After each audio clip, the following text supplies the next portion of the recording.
This TikToker destroyed a famous chef. Oh god, no! I saw this online. Fucking hell!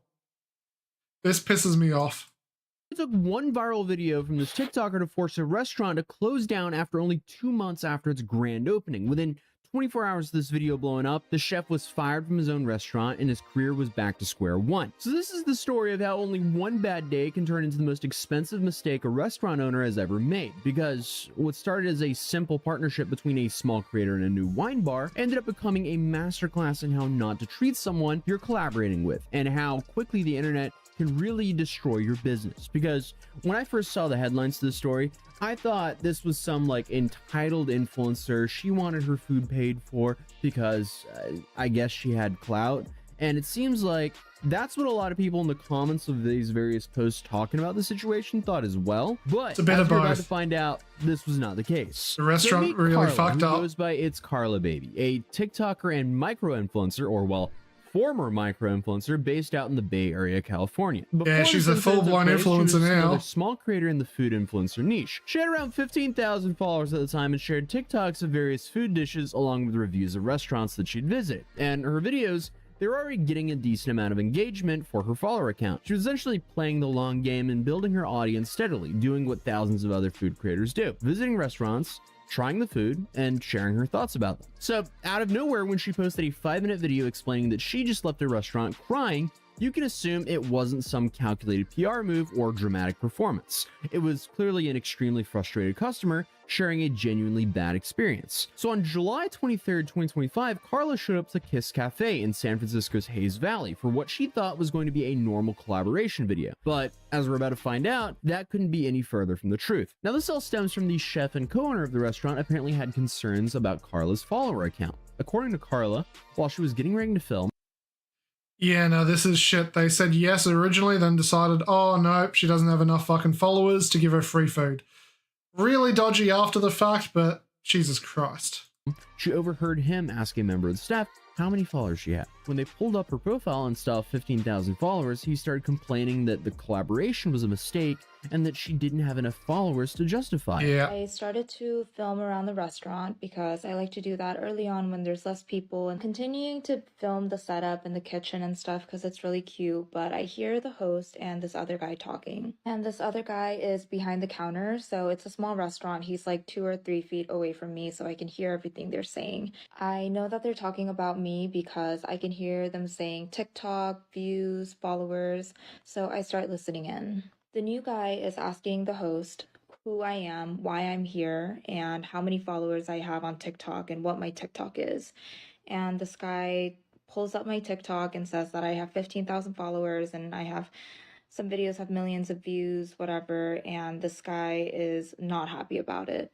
He was saying that I have too little followers and that this was a mistake. Saying to the host that he shouldn't have invited me and that this was a mistake and that this was bad. Now, you would think about being a co-owner of a restaurant, this would be something you would know about from before, but I guess not. And obviously, it got a lot worse because apparently he approached her and questioned whether she'd done any research on the restaurant and basically implied that her audience couldn't afford to eat here. He also bragged that his daughter had 600,000 followers on TikTok, which probably made the whole thing even more awkward. It also kind of goes to show you like how out of touch he is as well, because it's like, hey, if you have an account with 15,000 followers and you're known for being a Bay Area food reviewer, odds are you have about 15,000 people who are really interested in going out In the and Bay trying Area new specifically, yeah. restaurants in the Bay Area following her. So just like her recommending a restaurant could really add some serious foot traffic to a restaurant there. So the fact that he downplayed a local creator with a localized audience with 15,000 people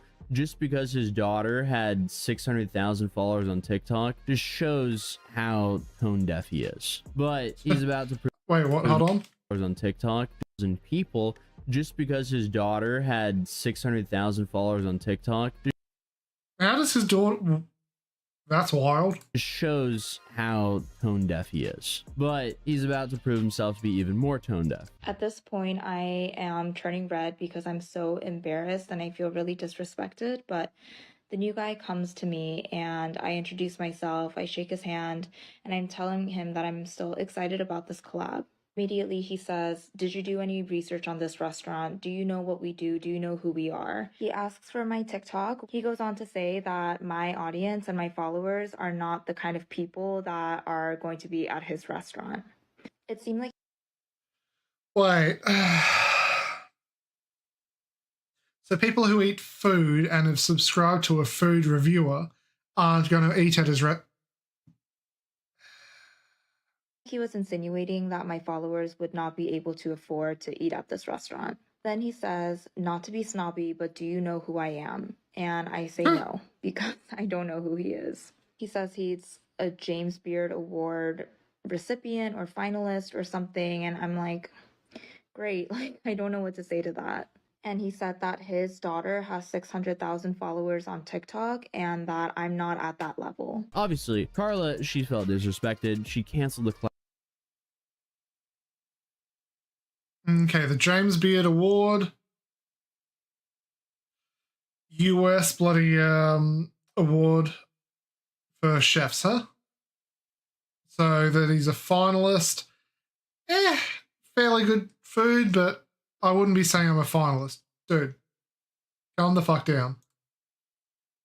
Collaboration and walked out. And later on, she posted a 5-minute video explaining the situation. And the chef in question is a man called Luke Sung. And it's not like he's a rookie chef who's still figuring out what he's doing. This guy had some serious credentials, especially in the San Francisco restaurant scene. Apparently, he was honored by the James Beard Rising Star Chef nominations in both 2000 and 2003, which is apparently a very big deal in the restaurant world. He made a name for himself with the Cal French restaurant called Isa, which is named after his daughter. Isa was actually a pretty big deal in San Francisco's dining scene for a few years, until Luke eventually sold the restaurant in 2010. But even so, it established him as a legitimate player in the city's competitive restaurant landscape. So, when he decided to open Kiss Cafe in May 2025, it was almost like this is his comeback story. The wine bar was serving upscale dishes like chicken liver mousse and steak carpaccio, and they took over the space that was formerly Petite Crenne in Hayes Valley. And fun fact, Dominic Crenne was actually the first female chef to ever attain 3. Oh, a Michelin star, huh? Oh, that's impressive. First female chef to earn 3 Michelin stars. That, oh. Michelin stars in the United States. So being in such a prime location, this being Luke's first restaurant venue after selling Isa, there was no doubt a lot of pressure was on him to make this successful. But at the same time, he had the experience, he had the location, and he had the connections to run an establishment like this, which kind of makes his behavior towards Carla even more confusing.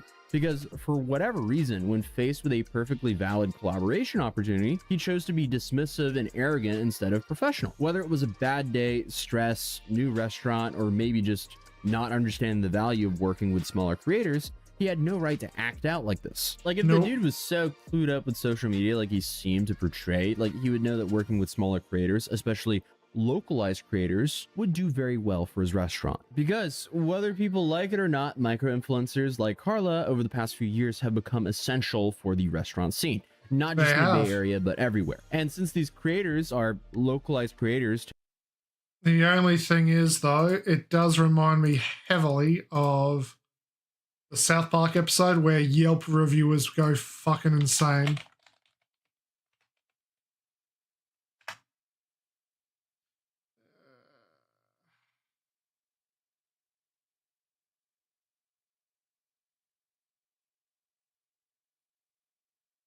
No, not that one. You know what? This one will do.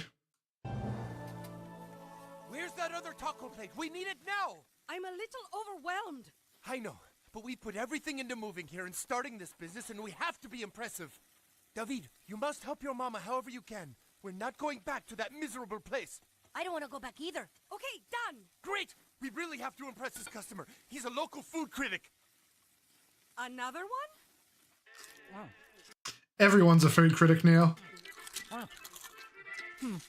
Okay, here you go, amigo. Another taco plate and the taquitos. Oh, thank you. And did I mention I am a food critic for Yelp? Yes, you mentioned that several times. Okay, I just didn't want you caught off guard. I was thinking of giving this place 5 stars. Really? Yeah, but I'm kind of teetering on 5 stars or 1 star. Oh, no 1 star, please. What can we do I mean, I could probably be persuaded with some free desserts. Let me get that for you. Great, and could you turn down the music a bit? This pagan shit hurts my ears. Of course. Yeah, food reviewers in a nutshell today. Not saying she did any...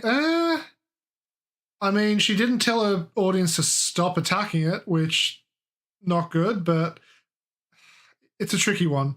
Those guys are definitely arseholes, but my God. It's a lose-lose situation with those both parties involved.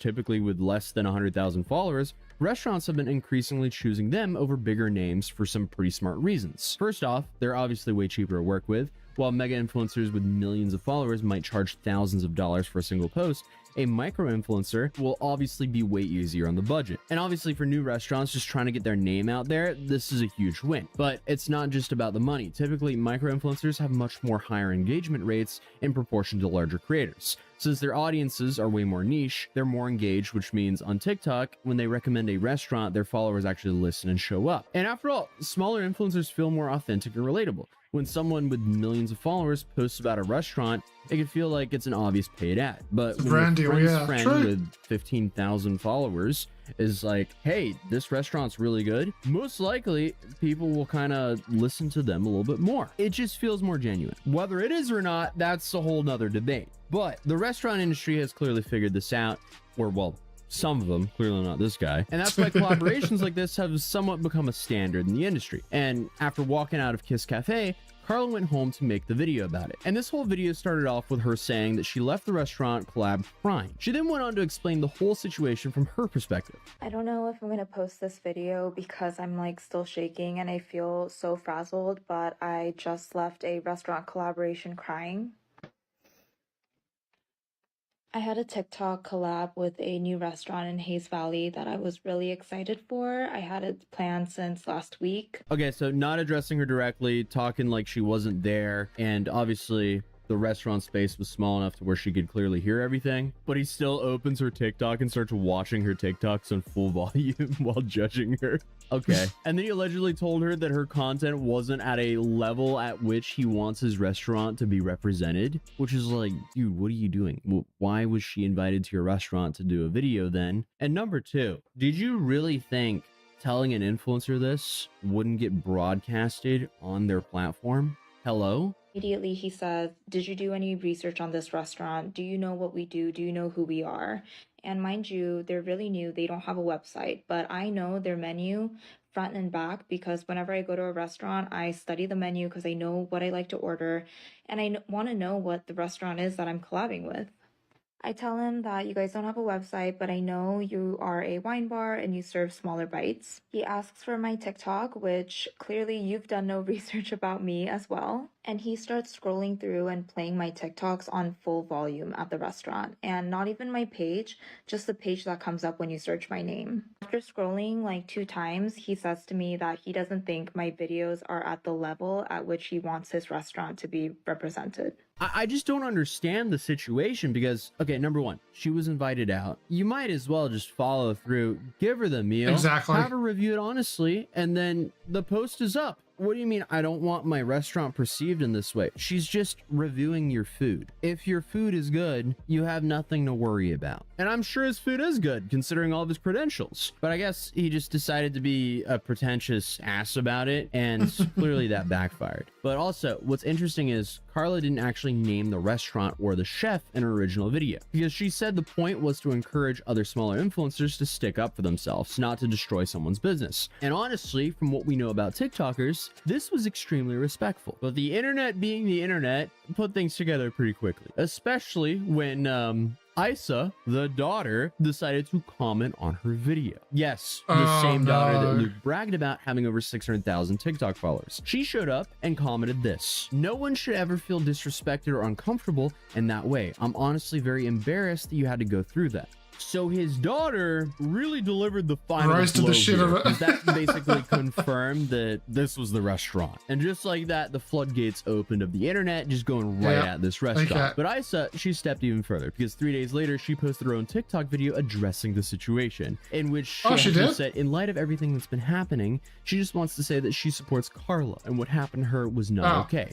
She also revealed that as soon as she saw Carla's original video, she immediately recognized who she was talking about and contacted her father, urging them to apologize. I know I wasn't the one who said those things, but hearing him use me as his daughter to belittle another person, a creator or not, was a complete shock to me and was unacceptable. Meanwhile, Carla posted a follow-up video thanking everyone for their support and saying she hadn't expected the situation to escalate the way it did. And once Isa's comment confirmed that Kiss Cafe was the restaurant in question, the internet did what the internet does and it destroyed it, canceled the restaurant out of business. Users started review bombing Kiss Cafe with negative comments across every platform. And by the weekend, their Google rating had plummeted to a 1.1 stars with more than 4,500 reviews. Their Yelp score that dropped to a 2.8 and received an unusual activity alert due to the high volume of suspicious negativity. Most have since been removed by the platforms, but the damage was already done. And even on Instagram, there's just a bunch of comments dissing the restaurant. And the backlash was so intense that Kiss Cafe's other owners had no choice but to act fast. So the same Thursday, less than 24 hours after Carla's video went viral, the restaurant posted a statement on Instagram announcing they had cut ties with Luke's son completely. The statement read, "Our chef's behavior was unacceptable and he is no longer part of the team as a co-owner, as a chef, or in any other way." So that's crazy. It just goes to show you, in the service industry, your customer is your boss. You don't F around. You're playing Russian roulette at this point. Who knows who has a massive account on the internet that can get thousands of people to review bomb your stuff. And honestly, you don't even need to have... Come here, bot. Where are you? And you're banned. have a large following anymore. I mean, 15,000, it's a reasonable following, but it's not like a massive following. And still, just authentic content on the internet now goes more viral than ever. You can have 3 followers, but if you post a very engaging video that's solid, that people resonate with, it can reach millions of people in just 24 hours. I feel like we're actually at a point in social media where it's the easiest it's ever been to have a brand new account and make a 1 million view video. It happens every single day now. But 10 years ago, I mean, that never happened. But it really goes to show you that you can't let your feelings be your actions, and the typical parent comment of "think before you speak" clearly still stands to this day. And on June 27, 2025, they posted Luke's personal and public apology, in which they took full responsibility for the situation, apologized to Carla, and also to his daughter. And whether the apologies were genuine or not, by that point at least, unfortunately, it was a little too late. Despite and issuing their statements, Kiss Cafe announced over the weekend that they would be temporarily closing. But that temporary closure quickly became indefinite, as according to their Instagram bio, the restaurant is now permanently closed. Well, considering this 1-star review from a few months ago, automatic 18% tip to your bill. That is very San Francisco, but Jesus Christ.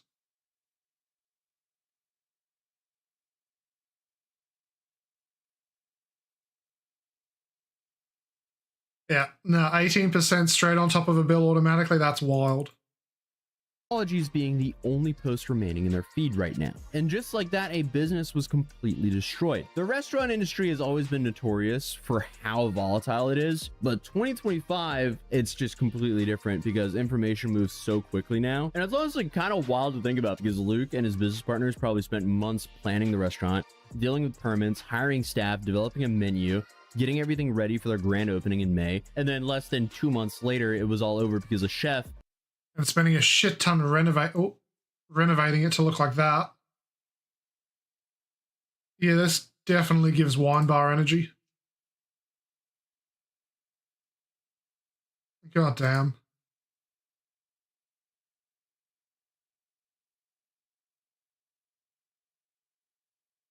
Really fucking on top of each other there.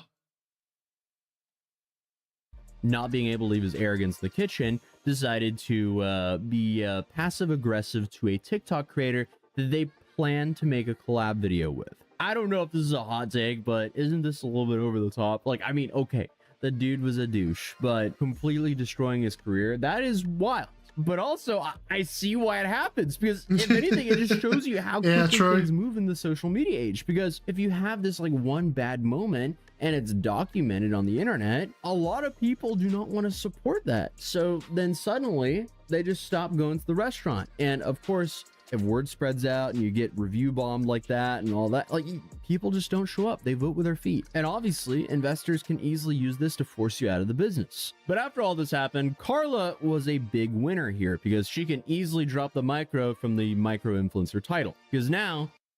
Really? Fucking bots. She has a little bit over 460,000 followers, and her video addressing the situation... Wait, 40,000 now? A little bit over 460,000. Whoa, that was a big jump. Followers, and her video addressing the situation racked up over 25 million views, which completely transformed her entire social media career. She's continued making food content, recipes, and reviews, and seems to be handling her newfound fame pretty well. Luke Sang, on the other hand, is basically starting over from scratch. And crashing out still? Is closed, his business partnership is over, and his reputation in the San Francisco food scene has definitely taken a massive hit. Yeah, you're gonna have to move. This was his first restaurant venture in over 15 years, and now he's back to square one. And I'm honestly pretty torn about this, because in the hospitality industry, it's not unusual for chefs, especially head chefs, to come across as arrogant, because it's a high pressure world with brutal hours and tough conditions. But that still doesn't excuse how Luke treated Carla. At the same time though, Luke wasn't the only one who paid the price. The restaurant is now permanently closed. Other staff lost their jobs, and months of hard work went down the drain. People a lot of money. Lose their because whoever buys that is going to have to spend a fuck ton of money re-renovating into whatever dream they have. Because if they just leave it as that Kiss Cafe-esque, people are going to walk in there and just go, no, this is just a rebranded Kiss Cafe. It's a tainted site now. It can't be used as a bar realistically. Sometimes, and I don't think a single mistake could define someone's entire character, but Carla understood that too. That's probably why she chose not to mention this restaurant in the first place. It does make you think though, like, would she have ever received an apology if she didn't make this video? Probably not. But this whole situation could easily become a case study when it comes to marketing classes or even hospitality classes and how to run a business in the future. Because apparently this is what can happen when you mistreat a content creator in 2025. How to not handle a customer. Customer of yours is a content creator. So you better treat all of your customers with respect, because even a small creator with 15,000 followers can reach 25 million people in just a few days. That's crazy. And the term small is used lightly there, because 15,000 followers is not a small creator, honestly. No. I think it took me about 3 years of try-harding YouTube to get to 15,000 followers. So that is definitely nothing to scoff at. But I mean, hey, at least the chef was never investigated for allegedly being involved with a $15 million insurance fraud like this couple right here, because those two are insane.